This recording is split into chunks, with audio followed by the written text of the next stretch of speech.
तो टाइटल देख के तो आप लोग समझ ही गए होंगे मैं किसकी बात कर रहा हूँ। नहीं। तो टंगना जी का एक टाइम पे मैं बहुत बड़ा फैन हुआ करता था। मैं क्या, पूरा देश ही हुआ करता था।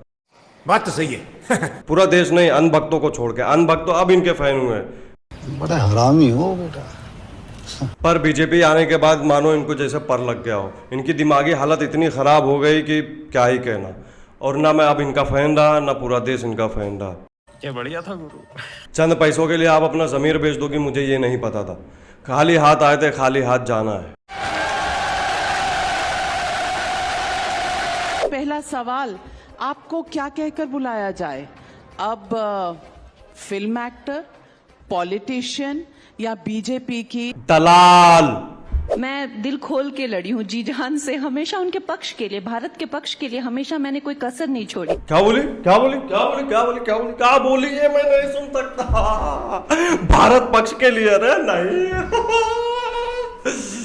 दल्ली, टंगना दल्ली। एक लीडर बनने के लिए आई थिंक आपको जनता को कहना चाहिए कि she should be our leader. आपको खुद नहीं कहना चाहिए कि मुझे जनता का लीडर बनना है। I don't think it's a different kind of role and responsibility. ये और भारत पक्ष में बोलेंगे। ये अपनी बीजेपी वालों की दलाली कर रही है, दलाली। ये भारत पक्ष के लिए नहीं बोल रही है, खुद के पक्ष के लिए बोल रही है, क्योंकि ये मंडी से खड़ी हुई है। इसको लगता है ये जीतेगी, पर हमें पता है ये नहीं जीतने वाली।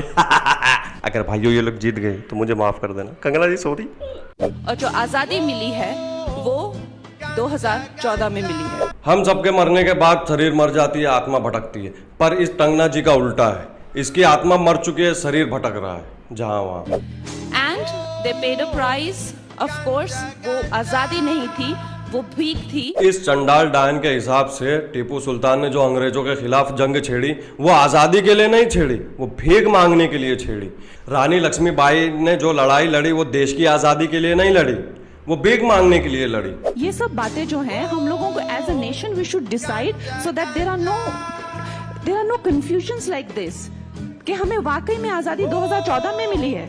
सरदार वल्लभ भाई पटेल, महात्मा गांधी, सुभाष चंद्र बोस, भगत सिंह, ये सब आजादी के लिए नहीं लड़े, ये सब भीख मांगने के लिए लड़े। इसके हिसाब से मेरी फ्लाइट कैंसिल हो गई और यहाँ पंजाब में आते ही एक मॉब ने मुझे घेर लिया है। वो खुद को किसान कह रहे हैं और मुझ पे अटैक कर रहे हैं, गंदी गालियां दे रहे हैं और मुझे जान से मार देने की धमकी। तेरे जैसे मेरे जैसे इस पूरे देश के अन्नदाता है वो किसान ही है, डायन। इसके और इनके पापा 2014 के बाद वाले, इन लोगों के हिसाब से जो इनका समर्थन करे वो देशभक्त, और जो इनके खिलाफ आवाज उठाए वो देशद्रोही। पूरी तरह से मॉब ने मेरी गाड़ी को घेर लिया है। अगर यहाँ पे पुलिस ना हो तो यहाँ पे लिंचिंग हो openly. Shame on these people. वो तो अच्छी बात है ना, पर दुख की बात यह है कि उन्होंने आपको मारा नहीं। मैं अपने शुभचिंतकों से कहना चाह रही हूँ कि मैं वहाँ से निकल चुकी हूँ and I am completely safe thanks to all of those who help me to get out of that sticky situation. भाग, मिशन फेल हो गया। कौन है ये लोग, कहाँ से आते हैं ये लोग? ऐसे कार्टून सिर्फ बीजेपी वालों में ही मिलेंगे। चाहे मैं राजस्थान चली जाऊं, चाहे मैं बंगाल चली जाऊं, चाहे मैं दिल्ली चली जाऊं, चाहे मैं मणिपुर चली जाऊं, ऐसा लगता है कि जैसे मानो इतना प्यार, इतना सम्मान। हाँ हाँ, बिल्कुल सही बात है। धाकड़ की जो 20 टिकटें बिकी थी ना भाई साहब, उसमें से मैंने एक खरीदी थी। पूरा सपोर्ट है आपको मेरा टंगना। और दोस्तों, ऐसी ऐतिहासिक लीड हमें यहाँ से देनी है कि सारा भारत गर्वित हो जाए। नशे चल रहे भाई, नशे, गोबर के नशे चल रहे हैं। इतना प्यार, इतना सम्मान शायद मैं दावे से कह सकती हूँ, अगर अमिताभ बच्चन जी के बाद आज किसी को इंडस्ट्री में मिलता है तो वो मुझे मिलता है। कॉन्फिडेंस लेवल देख रहे हो भाई, ऐसा कॉन्फिडेंस होना चाहिए। 10 मूवी लगातार फ्लॉप देने के बाद ये खुद को अमिताभ बच्चन से कंपेयर कर रही है। मैं कुछ नहीं बोल सकता। ऐसा कोई कांग्रेस या बीजेपी का नहीं था, और कोई पार्टी नहीं थी। तो आप जिस तरह से आज चाहे लाल बहादुर शास्त्री हो गए, चाहे वल्लभ भाई पटेल, जो भी नेता हो गए, जिन उनके पास कोई और, वो तो फिर अटल जी ने एक पार्टी शुरू की तो ये सब हुआ। आने वाले समय में नशे से दूर रहेंगे कि पोस्टर के नीचे इसका फोटो लगेगा। मैं ये पूछना चाहती हूँ कि तब से अब तक क्या बदला है, और नरेंद्र मोदी में आपने क्या देखा जो आप एनकरेज हुई और आज उस पार्टी को ज्वाइन करके उसको रिप्रेजेंट कर रही हैं मंडी में? आई थिंक हमारे जो प्रधानमंत्री हैं उनमें वो सारे गुण हैं जो एक शासक में होने चाहिए, जो एक नेता में होने चाहिए, जो एक लीडर में होने चाहिए, उनमें वो सारे गुण हैं।